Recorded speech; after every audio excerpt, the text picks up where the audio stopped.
The USA is infected with a virus. An epidemic worse even than fentanyl, the analgesic opioid, which is 50 times more powerful than heroin, known as the zombie drug, or white girl, white Persian, and dance fever. Several names, but just one effect: death. It's been estimated that over the last 20 years, fentanyl has caused almost 1 million lethal overdoses. And just last year, drug abuse caused over 112,000 deaths in the USA. A virus in America that is more dangerous than the obesity epidemic, which has also been ravaging the continent from one coast to the other. Just think that in the United States, 32% of the adult male population and 37% of the female one is obese. And in the 5 to 19-year-old bracket, it reaches 20% for boys and 16% for girls. These are worrying numbers. And the figures are hardly better in Europe. Quite the opposite.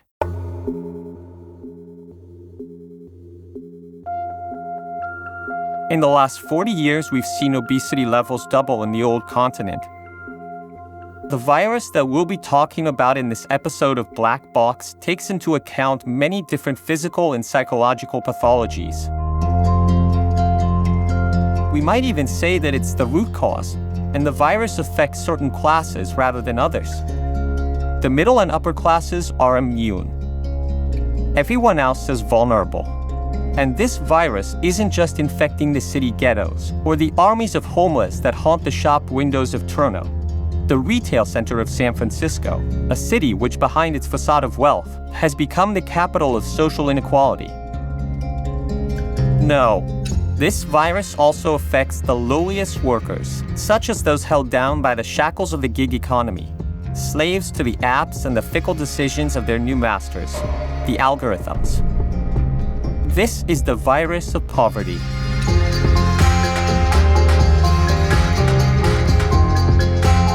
I am Guido Brera, and you're listening to Black Box, The Hidden Side of Finance, a podcast by Cora Media, sponsored by Docebo.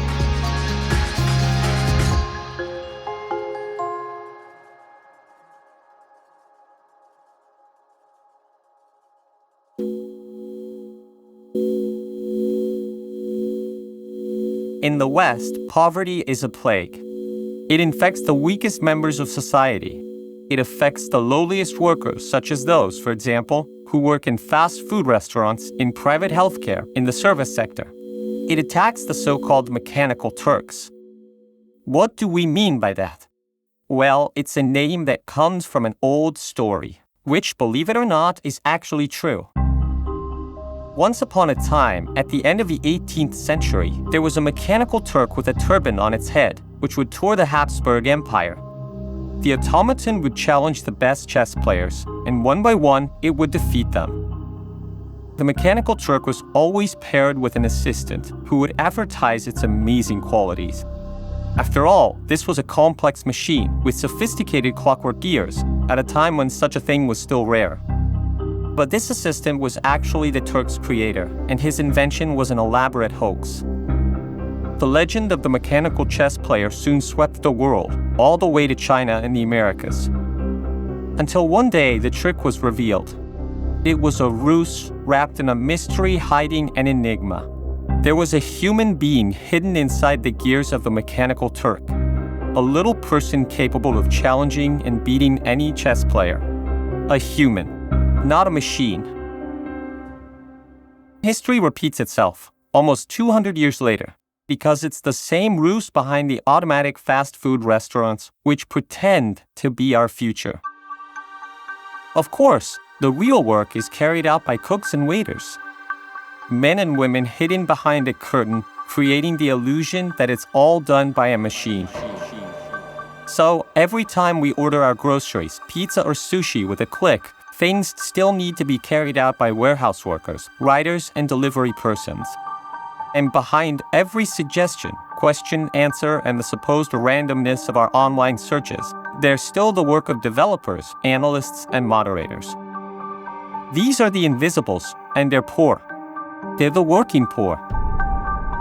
Lately, the job market has been under heavy stress caused by the blood-sucking of value extraction.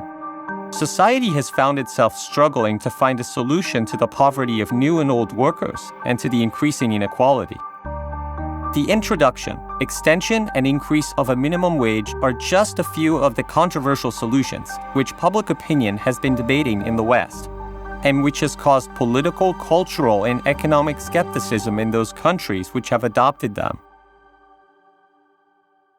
On September 10, Donald Trump and Kamala Harris challenged one another to a televised debate, but neither of them dared touch the topic of increasing the minimum wage. It's a straightforward move, even a necessary one. Yet, while Trump has sidestepped the issue entirely, Harris has said that she's in favor of raising it, but hasn't given any more details, such as by how much. The federal minimum wage has long been a mainstay for the USA. It was first introduced by Congress in 1938, during the presidency of Franklin Delano Roosevelt, initially as the lowest threshold for state salaries. Today, the minimum wage is $7.25 an hour. Too low. Although a few states have increased it internally, the federal minimum has not gone up since 2009, despite inflation and the increase of productivity.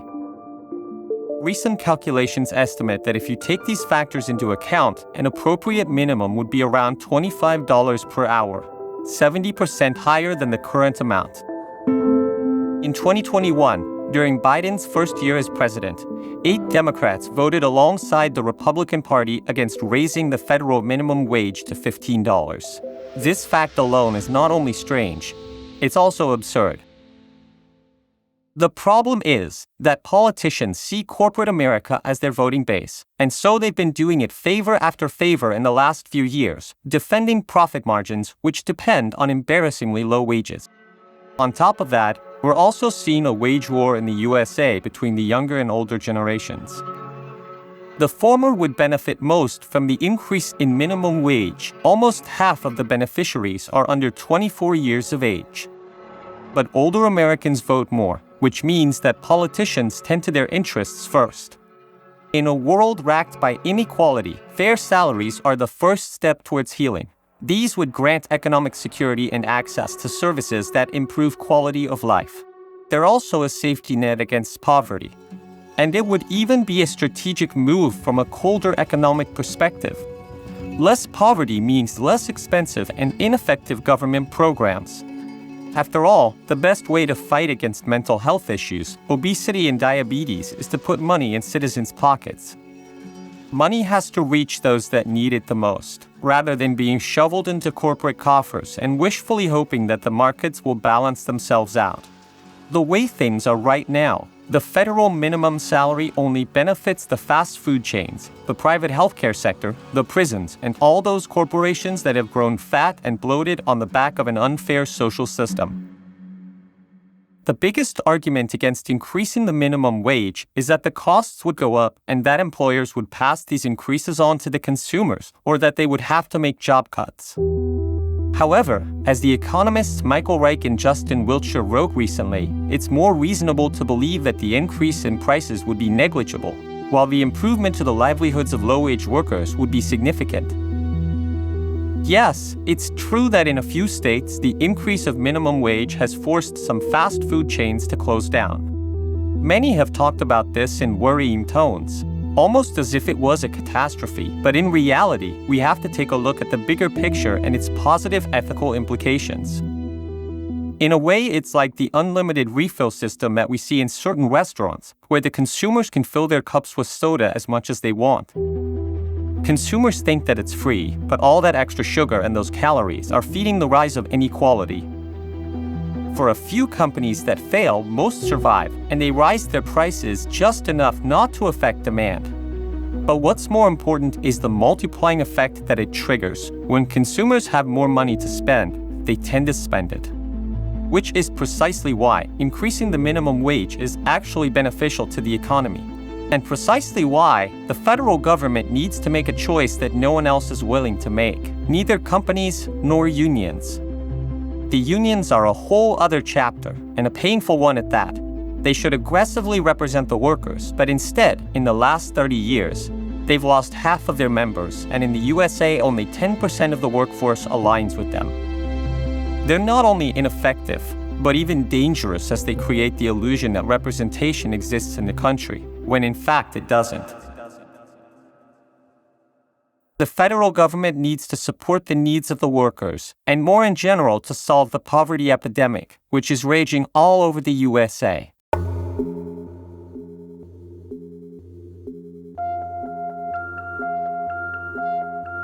Important studies in 2019 and 2021 have both proven that raising the federal minimum wage to $15 would lift almost 1 million people out of poverty, and it would increase the yearly expenditure of consumers by over $20 million. The old and the young, the rich and the poor. In our modern automatized world, problems ever more frequently tend to fall on the shoulders of the poor, while inequality squeezes the planet. Increasing the federal minimum wage in the USA, or establishing one altogether in countries where it doesn't exist, would mean lending a helpful hand to the younger and weaker members of society. It's a measure that looks towards the future. It's an expensive but necessary one. Put simply, it's the right thing to do.